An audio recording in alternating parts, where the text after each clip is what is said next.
Hi guys, it's Matt here from MCS-books, and today I'm here to do another tag video. Now this tag video was created by Eric at Eric Carl Anderson, and it's called the Future Classics Book Tag. So I've been tagged twice now for this tag, and it's about time that I actually got off my ass and did it. So I was tagged by Eric, whose original video I will post down below, and I was also tagged by Leah at Hide and Seek, whose video I shall also post below. Now, I also suggest that you should watch Shawn the Book Maniac's video for this tag, because he prefaces the entire video by introducing what makes a classics tag based on the work that Italo Calvino wrote. So I'll link his video also down below if you want to check that out. So let's get to the questions and my answers. The first question is to pick an established classic that you think will still be relevant in the future. Now I have two for this, I guess. My first one will be The Picture of Dorian Gray by Oscar Wilde. I loved this story when I read it for my A-level in English Lit, and I think the themes, the motives, and the meanings of this text will always be relevant to people, and they'll be able to pick stuff out that suits them and speaks to them. I also feel like Oscar Wilde is one of those historical figures that just will remain infamous for his writing, his work, and his life. The second one I think would be Italo Calvino's Under the Jaguar Sun, which I absolutely loved this book. It's a collection of 3 short stories. It was meant to be 5, but unfortunately he died before he completed it. And each story focuses on a different sense, and the way that he just writes these short stories is incredible. For example, the first one about taste has such a dark feeling and atmosphere to it.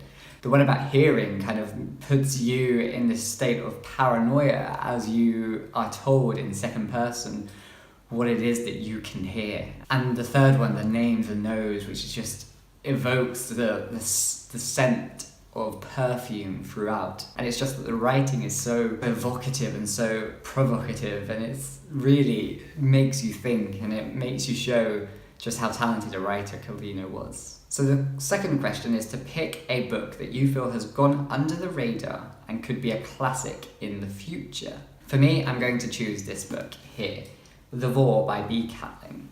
Now, this was a book that I don't think I was actually too keen on it when I was reading it. It's a very slow book, and you're not quite sure what the point of the story is. It's a fantasy book set in a sort of like fictional forest in an unspecified country in Africa, affected by colonialism, and it's just about these characters that all live near or go to visit this forest, and they all sort of go inside, and I feel like there's so much to unpack from it and so much to gain from it, but I haven't seen many people really talking about it.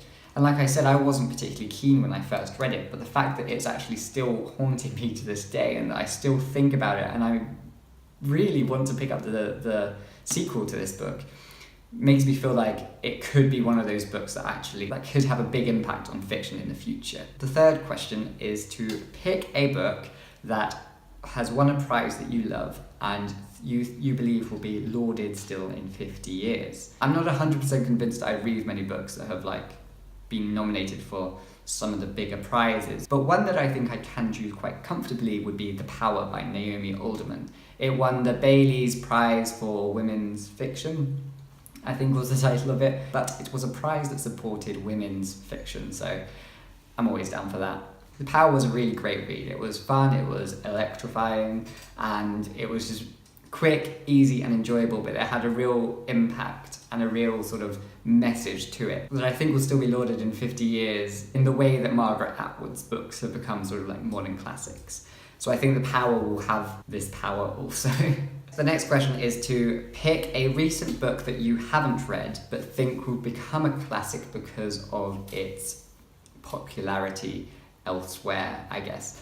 So for this one, I'm going to choose a book that I don't think is actually technically out yet, but people have received advanced reader copies and they've really enjoyed it, and also people anticipate it very much, and that's going to be Circe by Madeline Miller. So just like her first book, The Song of Achilles, Circe takes place in the Greek antiquity, which kind of already evokes this feeling of it being a classic.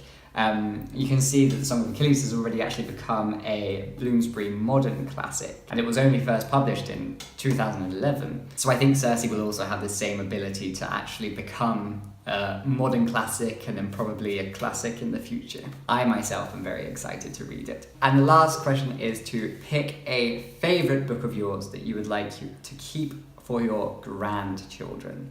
Of course, the first set of books, I guess, that I have to say for this is the Harry Potter series. I would love my grandchildren to read the Harry Potter series, and I would love for them to have my series of the original British covers, which I of course have an absolute soft spot for these covers. So yeah, that definitely, I think that was probably the easiest one, but I thought I would give you two more to sort of pontificate about. The next one would be The Foundation by Isaac Asimov. This would be one that I think my partner would particularly be pushing onto our grandchildren, but I would be right there supporting him in that. It's just a really great sci-fi book that's so easy to read, and it's just really powerful, fast-moving, and really exciting. And I think it's a great step to get into the sci-fi genre also. And then, of course, the next one would be The Northern Lights by Philip Pullman, but his Dark Materials, the trilogy in total, will definitely be one, because they're just really wonderful books. They're so powerful, they're suitable for children, but they have such evocative themes that really make you think and just really add so much. And there are certain aspects of it which can allow children to explore darker, more difficult themes in a way that kind of really gets them to deeply understand it and learn from, which I think is very valuable in a book, and I do love this trilogy. So they are my answers for the Future Classics book tag, and now I'm going to end this video by tagging some more people. I think I'll tag 5 people since there are 5 questions. The first person I will tag is Miriam at Between Lines and Life, because I always love watching her videos. The second person, or people, that I would like to tag are the Tea Hags, because I'm sure they'll come up with some fun and enjoyable answers to these questions. The third person I tag is Ashley from A Frolic Through Fiction, because she is a literature student and I'm sure she has some really interesting answers to these questions. The fourth person I tag is Rebecca at Rapacious Reads. And I choose Rebecca because she does some excellent tags where she goes all out for them. And the last person I tag is Sharon at Hooked on Books, because Sharon makes some really interesting and unique videos, which I really appreciate. So I hope to see you guys make these tag videos, and I'd love to see anyone else do this video. Let me know what you thought about my choices in the comments down below, and if you like this button, you can always give it a thumbs up, and you can always subscribe if you haven't yet already. So I'll see you next time for another video. Bye bye.